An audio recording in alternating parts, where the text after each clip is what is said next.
शर्मिष्ठाने जे काही बोललं ते चुकीचं होतं. पण तिच्या संग जे आता घडतंय, जे घडलंय ते बरोबर आहे का? हा आजचा प्रश्न आहे. आपल्याला आज प्रश्न हे हिंदुत्ववादी सरकार मोदींना विचारायचे मित्रांनो. आणि आपला आजचा हा प्रश्न, हा सवाल हा विचारायचे आहे त्या हिंदुत्ववादी लोकांना. पश्चिम बंगालमध्ये मुर्शिदापूर येथे दंगे झाले. 119 घरं उद्ध्वस्त केले. तिथं हत्या करण्यात आल्या. हिंदूंना त्या ठिकाणी पलायन करण्यास भाग पाडलं. त्या ठिकाणी हे बंगालचे पोलीस फोर्स आहे, त्या ठिकाणी ते पोहोचू शकत नाहीत. कारण त्यावेळेस कोर्टाने तिथल्या सरकारला आणि पोलिसांना फटकारलं होतं. का? की एवढे काय की 24 परगणा असेल किंवा जे काही मुर्शिदाबाद आहे त्या ठिकाणी एवढे जातीय सांप्रदायिक दंगे झाले. त्यावेळेस पोलीस शांत का? पोलीस कुठली ॲक्शन का घेत नाही? कोर्टानं फटकारलं. पण त्यावेळेस राज्य सरकारला ते एक कायद्याचा भाग आहे, शांतता असावी हे वाटलं नाही का? हा एक प्रश्न आहे. आणि या ठिकाणी एका मुलीनं भावनेच्या ओघातून एखादी गोष्ट बोलली, ती चुकीची असेल, तिनं ती चूक मान्य केली, ती पोस्ट हटवली आणि तिनं माफी सुद्धा मागितली. एखादी पोस्ट केली, डिलीट केली आणि माफी मागितली, तरीही त्या मुलीला टार्गेट करून 1500 किलोमीटर वर जाऊन कलकत्ता पोलिसांना जी कामगिरी केली आहे, हे कामगिरी म्हणजे नेमकं काय? अहो, गुन्हा एकच आहे, पण एका गुन्ह्याला दोन वेगळे वेगळे कायदे, एक अलग अलग न्याय, हा का? हा प्रश्न ह्या सोशल मीडियामधून आम्ही विचारतोय सरकारला. वन नेशन वन लॉ, एका गुन्ह्याला तरी दोन शिक्षा का दिल्या जातात? कारण बघा, काही घटना महाराष्ट्रामध्ये घडल्यात मित्रांनो, आणि भारतामध्येही घडत आहेत. आपल्या घरामध्ये किंवा आपल्या राज्यामध्ये जे काही जाळपोळ झाली, एवढा आक्रोश होता, त्याच्यावरती ते सरकार, तेथील पोलीस हे शब्दही काढत नाहीत. पण एका मुलीला पकडण्यासाठी, 22 वर्षीय मुलीला पकडण्यासाठी ते पश्चिम बंगालहून 1500 किलोमीटरवर जाऊन तिला अटक करतात. इथं आम्हाला एक प्रश्न तुम्हाला विचारावासा वाटतो. जे काही डेमोक्रॅसी म्हणतात, जे काही पुरोगामी बांडगुळं आहेत, हे बांडगुळं आता आपल्या टांगण्याखाली शेपटी घालून हे आता फक्त पाहत बसले असतील. ते आता यावरती काही नाही बोलणार. महाराष्ट्रातील जे काही ताईचे प्रेमी आहेत, ममता दीदीचे प्रेमी आहेत, ती या विषयावरती काही नाही बोलतात. पण महाराष्ट्रामध्ये सध्या टाचणीही पडली तर यांच्या बुडाखाली मूळव्याधाची आग होते आणि ते भड भड भड भड बोलायला लागतात. पण ज्यावेळेस असे काही प्रकरण होतात त्यावरती हे बिलकुल शांत असतात. आज पूर्ण महाराष्ट्र, आज पूर्ण भारत जे हिंदुत्ववादी आहेत ते ह्या ताईच्या पाठीमागं हे खंबीरपणे उभा आहेत. शर्मिष्ठा पनोली नावाची एक मुलगी लॉसाठी, तिचा लॉ सुरू आहे पुण्याला.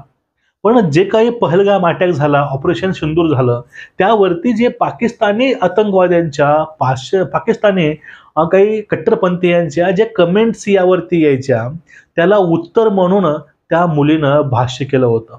त्या मुलींची भाषा योग्य असेल नसेल ते आपल्याला याची देणं घेणं काही नाही. जे बोलली आहे ते बोलायला नको होतं, कारण कुणाच्याही धर्माच्या भावना दुखवणं हे आपल्याला आपला धर्म शिकवत नाही. पण या ठिकाणी त्या मुलीनं त्या लोकांना रिप्लाय देण्यासाठी तिने काही गोष्टी बोलल्या होत्या आणि तिला ज्यावेळेस समजलं त्यावेळेस त्यांनी डिलीट सुद्धा केल्यात. पण त्याचे काही स्क्रीनशॉट, काही शॉर्ट व्हिडिओ लोकांनी व्हायरल केले आणि त्याखाली कमेंट यायच्या, तुझ्यावरती रेप करेन. त्या मुलीला रेपच्या धमक्या यायच्या, तिला सर तनशे जुदा, तिला अशाच धमक्या यायच्या. मग ह्या जो कायदा आहे, मग ह्या कमेंट्सवरती, ह्या सगळ्या गोष्टीवरती नाही का फक्त हा कायदा एका विशिष्ट धर्मातील लोकांना टार्गेट करून 1500 किलोमीटर जाऊन त्यांना अटक करून जेलमध्ये डांबण्यामध्ये आहे का? हा एक खडा सवाल शासनाला आहे. कारण पश्चिम बंगालचे मुख्यमंत्री हे बॅनर्जी आहेत, पण शेवटी आपला एक भारत हा एक संघराज्य देश आहे आणि यासाठी केंद्र या ठिकाणी हस्तक्षेप करू शकतं मित्रांनो. टीएमसी खासदारनं शिवलिंगावर त्यांनी कंडोम चढवला होता, विटंबना केली. ते आज टीएमसीच्या खासदार आहे. त्यावरती यांनी कुठली ऍक्शन नाही घेतली त्यावेळेस. कारण ॲक्शन काय, त्या मुलीला 1500 किलोमीटर जाऊन पकडायचं कारण फक्त एकच आहे, की आपल्या कलकत्त्यामधील किंवा पश्चिम बंगालमध्ये जे काही राजकीय पोळी भाजायचे काम आहेत, जे आपल्या विशिष्ट प्रवर्गाला, हा प्रवर्ग आपल्या विशिष्ट लोक आपल्या पाठीमागं राहायला पाहिजे आणि ते आपली वोट बँक जायला नको आहे, या भावनेतून ही मित्रांनो अटक झालेली आहे. ही अटक करून त्याने फक्त दाखवून दिलं नाही, की आम्ही ह्या मुलींना अटक केलोय. ते दाखवून दिलंय, की जो कोणी यांच्याविषयी काय बोलेल, जे कोणी काही यांच्या विरोधामध्ये बोलेल, त्या सर्वांची हालत अशीच होईल आणि सर्वांना असंच करण्यात येईल, हे त्यातून दाखवायचा प्रयत्न या लोकांनी केलेला आहे. आणि याच्या काही समर्थनामध्ये आपल्या महाराष्ट्रामध्ये काही पार्ट्या आहेत. ह्या पार्ट्या या विषयावरती काहीच नाही बोलणार. हे मूग गिळून गप्पचूप बसणार. त्यावरती यांच्या तोंडातनं कुठलाही शब्द येणार नाही. परत तोच प्रश्न येतो, भारतामध्ये एक गुन्ह्याला दोन वेगळे कायदे का? एका मुलीनं एका धर्माविषयी विशिष्ट वाक्य बोललं, चुकीचं आहे, हे आम्हाला मान्य आहे. त्या मुलीने माफी मागितली, व्हिडिओ डिलीट केला. पण आमच्या देवी देवतावरती तुम्ही कंडोम चढवताय, विटंबना करताय. मग ते तुमच्यामध्ये, तुमच्या मंत्रिमंडळामध्ये, तुमच्या सरकारमध्ये ते पदावर लोक आहेत, त्यांच्यावरती कार्यवाही का होत नाही? भारतामध्ये राहून पाकिस्तानाचे नारे देणाऱ्यावरती कार्यवाही का होत नाही? भारतामध्ये राहून ऑपरेशन सिंदूर विषयी अपशब्द बोलणाऱ्या लोकांवरती कार्यवाही का होत नाही? भारतामध्ये राहून पाकिस्तानाचे नारे आणि पाकिस्तान जिंदाबाद ह्या घोषणा देणाऱ्याविषयी का कार्यवाही होत नाही? आपल्या देवी धर्माची विटंबना होते, देवी धर्माविषयी काहीही घाण बोललं जातं, मग त्यावेळेस फ्रीडम ऑफ स्पीच हा वापर करून ते मोकळे होतात. मग ह्या मुलीला फ्रीडम ऑफ स्पीच याचं स्वातंत्र्य नाही का? ही मुली भारतामध्ये नाही का? किंवा ह्या हिंदू लोकांना हे फ्रीडम ऑफ स्पीच वगैरे काही लागू नाही का?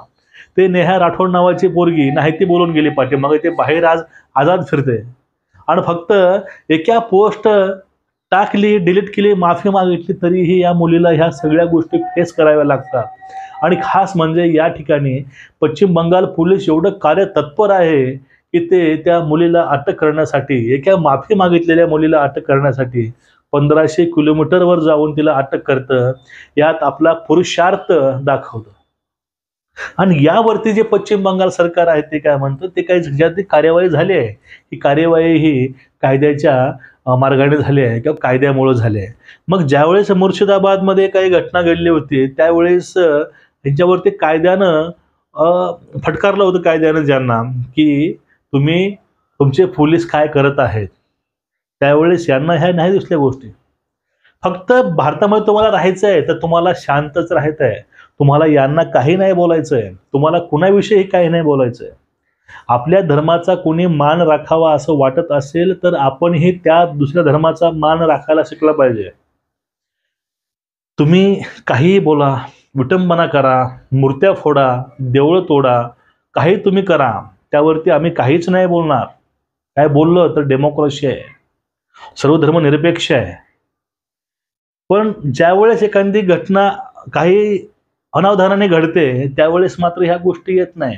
डायरेक्ट आमच्या धर्मावर तुम्ही हात घातला असे आरोप होते आणि त्या संबंधित व्यक्तीला मारण्यापर्यंतच्या धमक्या सुद्धा जातात.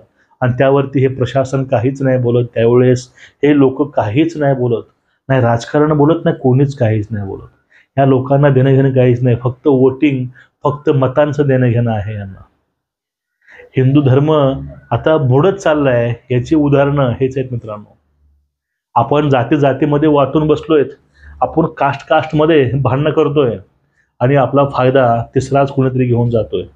एक काळ असा येईल, या महाराष्ट्रामध्ये जे राजकारण जे चाललंय ते पाहता आपली सुद्धा अवस्था त्या पश्चिम बंगालसारखी होणार नाही, याची दक्षता आपल्यालाच घ्यावी लागेल. कारण काय, तुम्ही पाहिलं असेल, जे काय चाललंय, जे काय चालवलं जातंय ते अतिशय निंदाजनक आहे आणि अतिशय घृणास्पद आहे. या गोष्टीचा जेवढा तिरस्कार करावा तेवढा कमीच आहे. कुणाविषयी हर्ट स्पीच जे आहे, हेट स्पीच आहे, देऊ नये या पदाची आम्ही आहोत. पण फक्त प्रश्न शेवटी एकच राहतो, एका गुन्ह्याला दोन वेगळ्या शिक्षा का? व्हिडिओ मित्रांनो शेअर करा. नमस्कार.